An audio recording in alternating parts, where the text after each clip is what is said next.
Number 5 is similar to number 4 except for it's going in the opposite direction, meaning this time our given is molecules and we're trying to get to moles.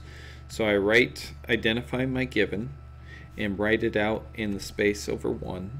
9.98 times 10 to the 25th molecules. Again, make sure that you're putting your units down because that tells you what units are going to go on bottom. So I know that molecules must be going on bottom. And I'm trying to get to the units of moles. So that's what I'm going to put at the end of this equation. Abbreviation is MOL. And I'm going to use a fraction, one of the fractions above, that will get me from molecules to moles. Molecules are going to be on bottom and moles going to be on top. So if I scroll up, I'm going to be using fraction number 4 because it has molecules on bottom and moles on top. And the number of molecules in a mole never changes. It's always 6.02 times 10 to the 23rd, which is called Avogadro's number. And so I'm going to write down Avogadro's number, 6.02 times 10 to the 23rd on the bottom,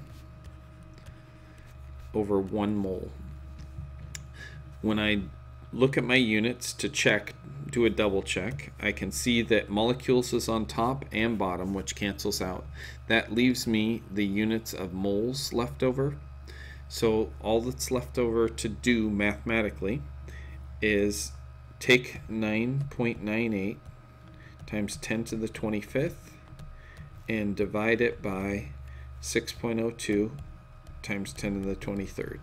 The reason why I knew that I was going to be dividing is because the 6.02 times 10 to the 23rd was on the bottom of the fraction.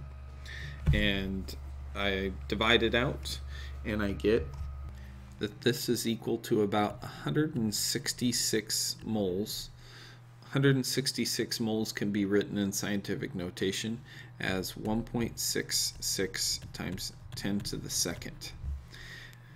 This problem done using the circles, you would use the circle that has molecules and moles in it, and you would take your given and put it on in the molecules part.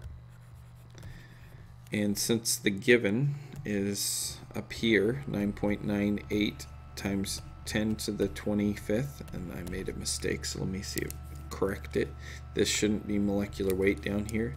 This should actually be Avogadro's number.